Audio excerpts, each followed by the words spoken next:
மொத்தத்துல சிஸ்டம் சரியில்லை. அதுதான் அது சரி பண்றதுக்கு என்ன பண்ணலாம்? உங்களை மாதிரி இருக்கிற ஆம்பளைகள் எல்லாரோட அம்மாமாருக்கு தான் முதல்ல கிளாஸ் கொடுக்கணும். அவங்களோட பையனை எப்படி வளர்த்தணும்னு. வணக்கம் நண்பா, நான் ஜான் ஜேடி. இந்த வீடியோவில் வந்து 2 பேர் பேசியிருக்காங்க. இந்த 2 பேர் பேசின 2வது பேசினவங்க பார்த்தீங்கன்னா நிறைய பேர் வந்து கமெண்ட் வந்து பார்த்தீங்கன்னா அவங்க சப்போர்ட் பண்ணியிருக்காங்க. நல்லா தெளிவாகவும் புரிதலாக பேசியிருக்காங்க சொல்கிறாங்க.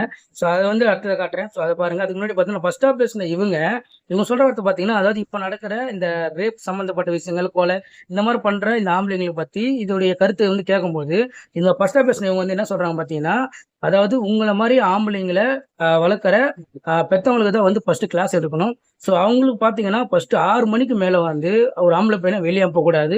எப்படி வந்து பாதுகாக்கணும், அவங்களை எப்படி சொல்லி கொடுக்கணும், எப்படி சொல்லி வளர்க்கணும் அப்படின்றது வந்து அவங்க பெற்றவங்க இருக்கா அப்படின்னு சொல்லி அவங்க கருத்து தெரிவிச்சிருக்காங்க. ஸோ அவங்க சொன்ன அந்த கருத்துக்கு வந்து சொல்ல முடியல. ஏன்னா நிறைய பேர் ஆல்ரெடி வந்து பேசிட்டாங்க. இப்போ மறுபடியும் நான் பேசுறது ஒன்றும் கிடையாது. ஸோ அவங்க பேசுனது வந்து நீங்கள் கேளுங்க, கேட்டு உங்க கருத்தை கம்மி பண்ணுங்க. முடிஞ்ச என் சேனலில் ஃபாலோ பண்ணிங்க. ஃபர்ஸ்ட்ல பொம்பளை பிள்ளைங்க வந்து 6 மணிக்கு மேலே வெளியே போகக்கூடாது இந்த மாதிரி சொல்லியிருந்தாங்க. இப்போ கடைசியில் வந்து ஆம்பளைங்களும் இப்போ சொல்லிருக்காங்க.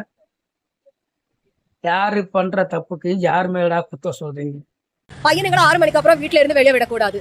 சிம்பிள். யார் ஆட்சிக்கு வந்தாலும் வந்து மென்னோட மென்டாலிட்டி பொறுத்து தான் இருக்கு. அவங்களுக்கு அவேர்னஸ் கிடையாது. அது வந்து அவங்களுடைய ரைட்டுன்னு நினைக்கிறாங்க.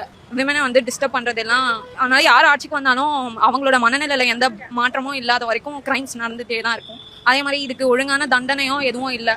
இப்போ வேற சில கண்ட்ரீஸ்லாம் வந்து சிவியரான ஆக்ஷன்லாம் எடுப்பாங்க. இங்க சும்மா ஜெயிலுக்கு போவாங்க, அதுக்கப்புறம் திரும்பி வெளியில வந்துடுவாங்க. ஸோ இந்த மாதிரி இருக்கும்போது அதிகமாகிட்டே தான் இருக்கும்.